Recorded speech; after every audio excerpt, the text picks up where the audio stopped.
शिवरात्रि व्रत कथा। पूर्व काल में चित्रभानु नामक एक शिकारी था। जानवरों की हत्या करके वह अपने परिवार को पालता था। वह एक साहूकार का कर्जदार था, लेकिन उसका ऋण समय पर ना चुका सका। क्रोधित होकर साहूकार ने शिकारी को शिव मठ में बंदी बना लिया। संयोग से उस दिन शिवरात्रि थी। शिकारी ध्यान मग्न होकर शिव संबंधी धार्मिक बातें सुनता रहा। चतुर्दशी को उसने शिवरात्रि व्रत की कथा भी सुनी। शाम होते ही साहूकार ने उसे अपने पास बुलाया और ऋण चुकाने के विषय में बात की।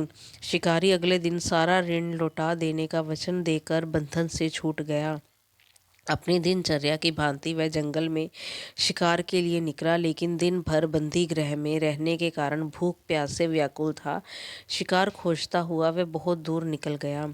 जब अंधकार हो गया तो उसने विचार किया कि रात जंगल में ही बितानी पड़ेगी। वह वन एक तालाब के किनारे एक बेल के पेड़ पर चढ़कर रात बीतने का इंतजार करने लगा। बिल्व वृक्ष के नीचे शिवलिंग था, जो बिल्व पत्रों से ढका हुआ था। शिकारी को उसका पता न चला। पड़ाव बनाते समय उसने जो टहनियाँ तोड़ी, वह संयोग से शिवलिंग पर गिरती चली गई। इस प्रकार दिन भर भूखे प्यासे शिकारी का व्रत भी हो गया और शिवलिंग पर बिल्व पत्र भी चढ़ गए। एक पहर रात्रि बीत जाने पर एक गर्भिणी हिरनी तालाब पर पानी पीने पहुंची। शिकारी ने धनुष पर तीर चढ़ाकर ज्यों ही प्रत्यंचा खींची। हिरनी बोली, मैं गर्भिणी हूँ, शीघ्र ही प्रसव करूँगी। तुम एक साथ दो जीवों की हत्या करोगे, जो ठीक नहीं है। मैं बच्चे को जन्म देकर शीघ्र ही तुम्हारे समक्ष प्रस्तुत हो जाऊंगी, तब मार लेना। शिकारी ने प्रत्यंचा ढीली कर दी और हिरनी जंगली झाड़ियों में लुप्त हो गई। प्रत्यंचा चढ़ाने तथा ढीली करने के वक्त कुछ बिल्व पत्र ही टूटकर शिवलिंग पर गिर गए। इस प्रकार अनजाने में ही उसे प्रथम पहर का पूजन भी संपन्न हो गया। कुछ ही देर बाद एक और हिरनी उधर से निकली। शिकारी की प्रसन्नता का ठिकाना ना रहा। समीप आने पर उसने धनुष पर बाण चढ़ाया। तब उसे देख हिरनी ने विनम्रता पूर्वक निवेदन किया, हे शिकारी, मैं थोड़ी देर पहले ऋतु से निर्वित हुई हूँ, कामातुर विरहिणी हूँ, अपने प्रिय की खोज में भटक रही हूँ। मैं अपने पति से मिलकर शीघ्र ही तुम्हारे पास आ जाऊंगी।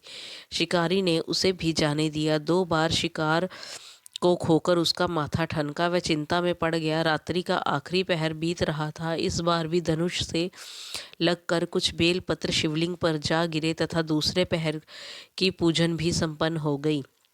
तभी एक अन्य हिरनी अपने बच्चों के साथ उधर से निकली। शिकारी के लिए ये स्वर्णिम अवसर था। उसने धनुष पर तीर चढ़ाने में देर नहीं लगाई। वह तीर छोड़ने ही वाला था कि हिरनी बोली, हे शिकारी, मैं इन बच्चों को इनके पिता के हवाले करके लौट आऊंगी, इस समय मुझे मत मारो। शिकारी हंसा और बोला, सामने आए शिकार को छोड़ दूं? मैं ऐसा मूर्ख नहीं। इससे पहले मैं 2 बार अपना शिकार खो चुका हूँ। मेरे बच्चे भूख प्यास से व्यग्र हो रहे होंगे। उत्तर में हिरनी ने फिर कहा, जैसे तुम्हें अपने बच्चों की ममता सता रही है, ठीक वैसे ही मुझे भी। हे शिकारी, मेरा विश्वास करो, मैं इन्हें इनके पिता के पास छोड़कर तुरंत लौटने की प्रतिज्ञा करती हूँ। हिरनी का दिन स्वर सुनकर शिकारी को उस पर दया आ गई। उसने उस मृगी को भी जाने दिया। शिकार के अभाव में तथा भूख प्यास से व्याकुल शिकारी अनजाने में ही बेल वृक्ष पर बैठा बेल पत्र तोड़ तोड़कर नीचे फेंकता जा रहा था। पो फटने को हुई तो एक हष्ट पुष्ट मृग उसी रास्ते पर आया। शिकारी ने सोच लिया कि इसका शिकार वह अवश्य करेगा। शिकारी की तनी प्रत्यंचा देखकर मृग विनीत स्वर में बोला, हे शिकारी, यदि तुमने मुझसे पूर्व आने वाली 3 मृगियों तथा छोटे छोटे बच्चों को मार डाला है, तो मुझे भी मारने में विलंब ना करो, ताकि मुझे उनके वियोग में एक क्षण भी दुख ना सहना पड़े। मैं उन हिरनियों का पति हूँ। यदि तुमने उन्हें जीवन दान दिया है, तो मुझे भी कुछ क्षण का जीवन देने की कृपा करो। मैं उनसे मिलकर तुम्हारे समक्ष उपस्थित हो जाऊंगा।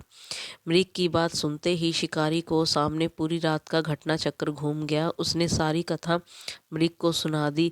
तब मृग ने कहा, मेरी तीनों पत्नियां जिस प्रकार प्रतिज्ञाबद्ध होकर गई हैं, मेरी मृत्यु से अपने धर्म का पालन नहीं कर पाएंगी। अत जैसे तुमने उन्हें विश्वास पात्र मानकर छोड़ा है, वैसे ही मुझे भी जाने दो। मैं उन सबके साथ तुम्हारे सामने शीघ्र ही उपस्थित होता हूँ। शिकारी ने उसे भी जाने दिया।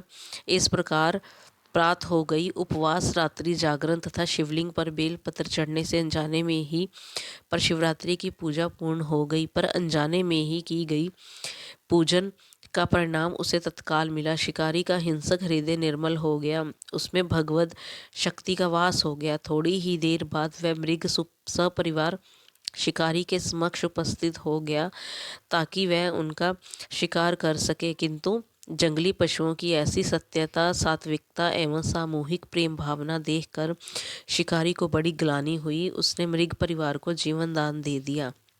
अनजाने में शिवरात्रि के व्रत का पालन करने पर भी शिकारी को मोक्ष की प्राप्ति हुई।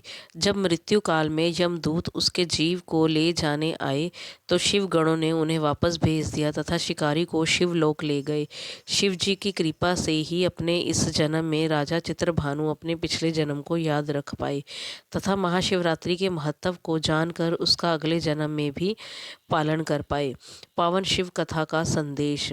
शिकारी की कथा अनुसार महादेव तो अनजाने में किए गए व्रत का भी फल दे देते हैं, पर वास्तव में महादेव शिकारी की दया भाव से प्रसन्न हुए। अपने परिवार के कष्ट का ध्यान होते हुए भी शिकारी ने मृग परिवार को जाने दिया। ये करुणा ही उस शिकारी को उन पंडित एवं पुजारियों से उत्कृष्ट बना देती है जो कि सिर्फ रात्रि जागरण, उपवास एवं दूध, दही एवं बेलपत्र आदि द्वारा शिव को प्रसन्न कर लेना चाहते हैं।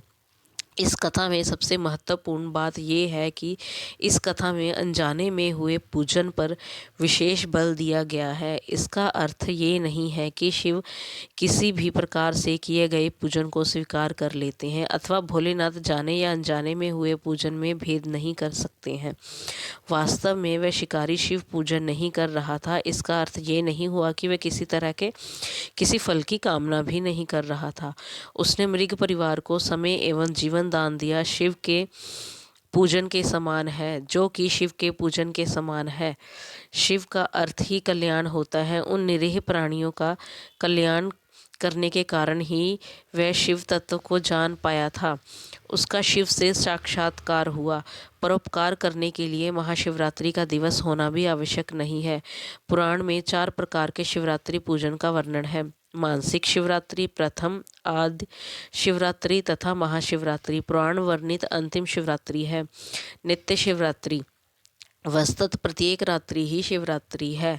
अगर हम उन परम कल्याणकारी आशुतोष भगवान में स्वयं को लीन कर दें तथा कल्याण मार्ग का अनुसरण करें, वही शिवरात्रि का सच्चा व्रत है।